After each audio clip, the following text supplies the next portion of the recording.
मैं हिंदू घराने से ताल्लुक़ रखती थी। मेरा नाम पूजा था। मेरी ज़ुबान से ये जुमला क्या निकला कि काश मैं भी किसी मुसलमान घराने में पैदा होती कि मेरे बाबा ने ये अल्फाज सुन लिया। उन्होंने मुझे मेरे बालों से पकड़ा और वहीं से घसीटते हुए मुझे नीचे लाकर मेरी माँ के कदमों के करीब फेंक दिया। मेरी माँ ने कहा कि अच्छा, एक इंसान से अगर तेरी शादी करवा दे, वो बदले में और 3 औरतों से शादी कर ले और उनको लाकर तेरे सर पर बैठा दे, तब पता चलेगा। मेरे बाबा ने वही किया जो उनके दिमाग में आया। उन्होंने मुझे एक कमरे में बंद कर दिया और कहा कि कुछ दिन यहाँ पर बंद रहेगी तो मुझे अपना खुदा याद आ जाएगा। मुझे अजान बहुत पसंद है, जिनको सुनकर मुझे हमेशा से ही बहुत अच्छा लगता था। मैं हिंदू घराने से ताल्लुक़ रखती थी। मेरा नाम पूजा था और जब भी शाम को अजान होती और हर मस्जिद से आवाज़ आती, वो सारी आवाज़ें जब एक साथ मिल जाती तो एक बड़ी ही खूबसूरत सी आवाज़ पैदा होती। मुझे पहले ही पता होता था कि इस टाइम अजान होनी है, तो मैं छत पर चली जाया करती थी और जब तक अजान होती 7 से 8 मिनट तक मैं छत पर ही रहती और उन आवाज़ों को सुनती रहती। पहले तो मेरी इस हरकत के बारे में किसी को पता नहीं चला और मुझे भी इसमें कुछ गलत नहीं लग रहा था, लेकिन मेरे बाबा को अपने मज़हब से बहुत मोहब्बत थी। उनके घर में एक लड़की काम करती थी जिसने झूठ बोला था कि वो भी हिंदू है, पर वो मुसलमान थी क्योंकि वो बहुत ही ज़्यादा मजबूर थी। जब मेरे बाबा को पता चला कि उसने झूठ बोला है तो मेरे बाबा ने उस पर भी हाथ उठाकर उसे घर से निकाल दिया और उसे 4 महीने की तनख्वाह तक नहीं दी थी। पर यह तो तब की बात है जब हम लोगों के हालात बड़े अच्छे होते थे। अभी तो हमारे हालात इतने अच्छे नहीं थे, हमें सारे घर के काम खुद ही करने पड़ते थे। इसी तरह मुझे कुरान पाक की तिलावत भी बहुत खूबसूरत लगती थी। मुझे कुरान पाक को पढ़ने का बहुत शौक था। मैं जानना चाहती थी कि इसके अंदर क्या लिखा हुआ है। जब से मुझे ये पता चला था कि जो इसके अंदर 1400 साल पहले लिख दिया गया है, साइंस अभी तक इन्हीं बातों पर रिसर्च करके इनको सामने लेकर आ रही है, तो मैं बहुत हैरान हुई। मुझे मेरी एक मुसलमान सहेली ने एक किताब दी थी जिसमें लिखा था कि साइंस और कुरान, और उसके मुताबिक कुरान और साइंस में बहुत सी बातें मिलती जुलती थीं। बल्कि कुरान के अंदर 80% ऐसे निकात थे जिनको साइंस ने भी साबित कर दिया था। मैंने वो किताब अच्छी तरह पढ़ी थी, लेकिन मैं कुरान पढ़ना चाहती थी और मुझे कुरान कहाँ से मिलती। बात ये नहीं थी, शायद मैं अपनी किसी मुसलमान सहेली से ले भी लेती और वो भी मुझे खुशी खुशी देती, लेकिन अगर उसको घर पर ले आती तो फिर बड़ा मसला बनता। हमारा अपना घर था जो कि बिक गया और अब हमने मदरसे के पास ही घर ले लिया। मदरसे की और हमारी दीवार बिल्कुल एक थी। हम लोग ऊपर वाले पोर्शन में थे। जब मदरसे में बच्चे कुरान पढ़ते और शाम को उनकी तिलावत करवाई जाती तो हमारे घर में भी आवाज़ आती। मेरे बाबा कहते थे कि हम कहाँ आ गए हैं, मजबूरियाँ इंसान को कहाँ से कहाँ ले जाती है, हमें यहाँ पर नहीं आना चाहिए था, ये हमारे रहने की जगह नहीं है। मदरसे वाले तो यहाँ से जाने से रहे और हम जब तक यहाँ रहेंगे हमें ये सब कुछ बर्दाश्त करना पड़ेगा। मदरसे में एक दिन तिलावत हो रही थी और मैंने जाकर तिलावत को सुनना शुरू कर दिया। मैं आंखें बंद किए बैठी थी और दिल में सोचने लगी कि ये कितना खूबसूरत मजहब है जिसके अंदर हर इंसान को उसका हक दिया जाता है। एक माँ को, एक बेटे को, शौहर को और एक औरत को भी। सबसे ज्यादा हुकूक तो औरत को दिए जाते हैं। औरत के बारे में बात की जाती है, उसे जायदाद में हिस्सा दिया जाता है और कोई उसके साथ बुराई नहीं कर सकता। अगर करता है तो उसे सजा मिलती है। और ये वाली बात तो सबसे बड़ी है कि अगर उसे अपना शौहर पसंद नहीं तो वो अपनी मर्जी से भी अलहदगी इख्तियार कर सकती है। मेरी जुबान से ये जुमला क्या निकला कि काश मैं भी किसी मुसलमान घराने में पैदा होती कि मेरे बाबा ने ये अल्फाज सुन लिया। उन्होंने मुझे मेरे बालों से पकड़ा और वहीं से घसीटते हुए मुझे नीचे लाकर मेरी माँ के कदमों के करीब फेंक दिया। उन्होंने कहा कि ये तेरी ही बेटी है ना, ये किस पे चली गई है, ये ऐसी ऐसी बातें कर रही थी, कहीं तूने किसी मुसलमान के साथ चक्कर चलाकर तो इसको पैदा नहीं किया। मेरी माँ ने कहा कि कैसी बातें कर रहे हैं आप, क्या हो गया है आपको, ये आपकी बेटी है। मेरी माँ ने कहा कि तू अपने मजहब के दायरे से बाहर निकलना चाहती है तो तुझे नहीं पता वो लोग औरतों के साथ क्या करते हैं। मैंने कहा कि कुछ नहीं करते औरतों के साथ, बल्कि जितनी इज्जत इस्लाम में औरतों को दी जाती है और कहीं भी नहीं मिलती।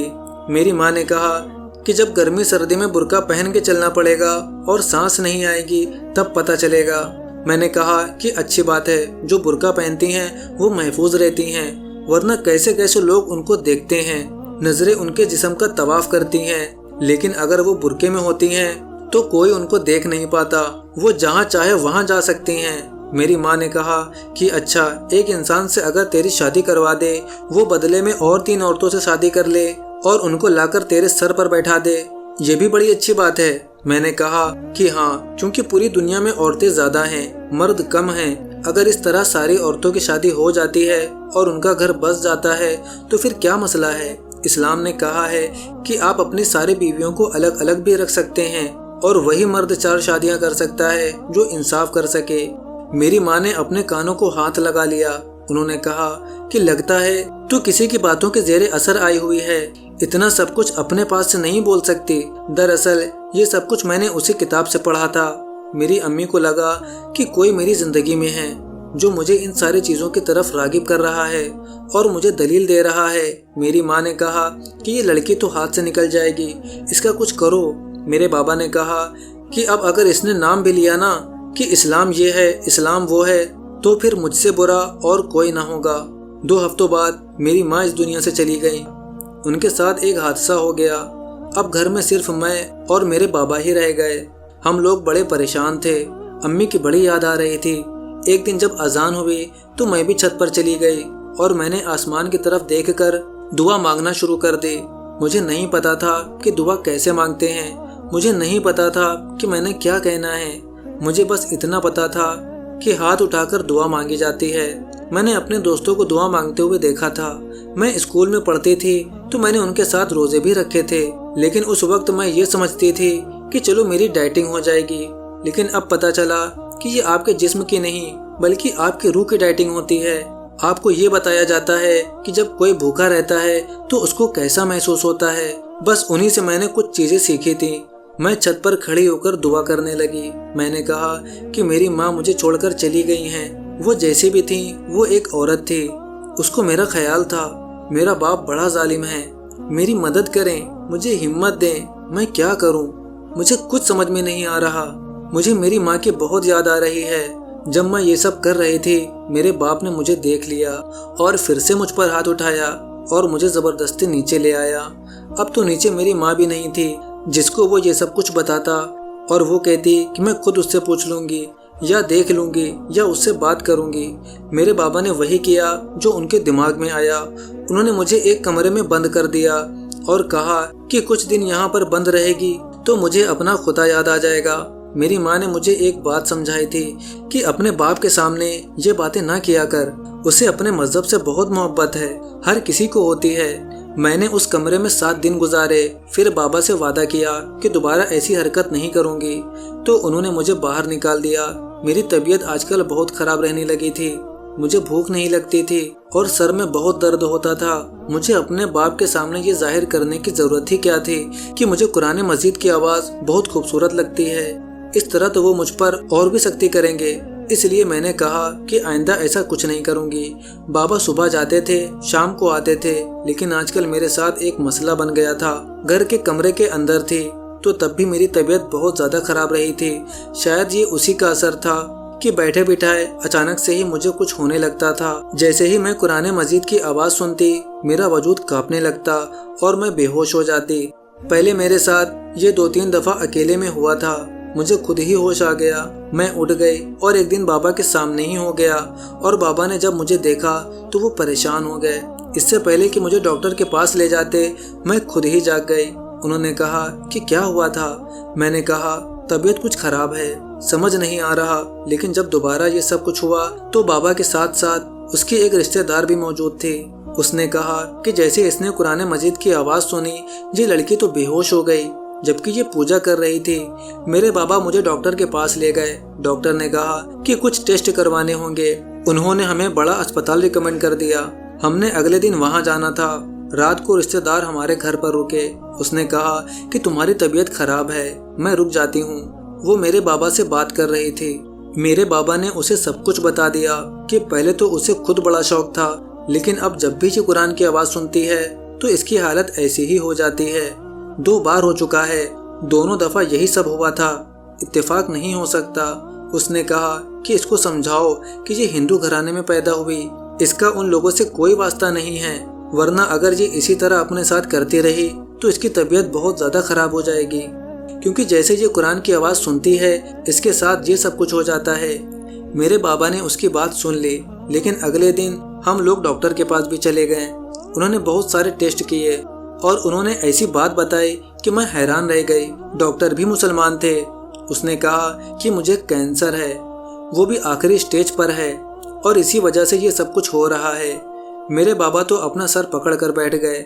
उन्होंने कहा कि तुझे सजा दी है, तुझे देवताओं ने सजा दी है, क्योंकि तू उनको छोड़कर दूसरों के मजहब के पीछे लगी हुई है। मेरे बाबा ने डॉक्टर के सामने ये सब बातें करना शुरू कर दी। डॉक्टर बहुत ही जवान और खूबसूरत था, शायद नया डॉक्टर था। वो भी ये सब कुछ सुनने लगा। पहले तो वो कुछ ना बोला। जब बाबा ने कहा कि ये लोग तो है ही ऐसे, तो डॉक्टर ने कहा कि देखिए जनाब, आप मरीज हैं और मैं आप लोगों का इलाज करने के लिए खड़ा हूँ, लेकिन आप जिस तरह की बातें कर रहे हैं इसका कोई वजूद नहीं है। इंसान की अपनी मर्जी होती है कि वो कौन से मजहब को फॉलो करता है। कुछ लोग गलत रास्ते पर चल रहे होते हैं, उन्हें अपना गलत रास्ता ठीक लगता है और उससे बहुत मोहब्बत होती है और उसी को सब कुछ समझते हैं, लेकिन सही रास्ता कोई और ही होता है।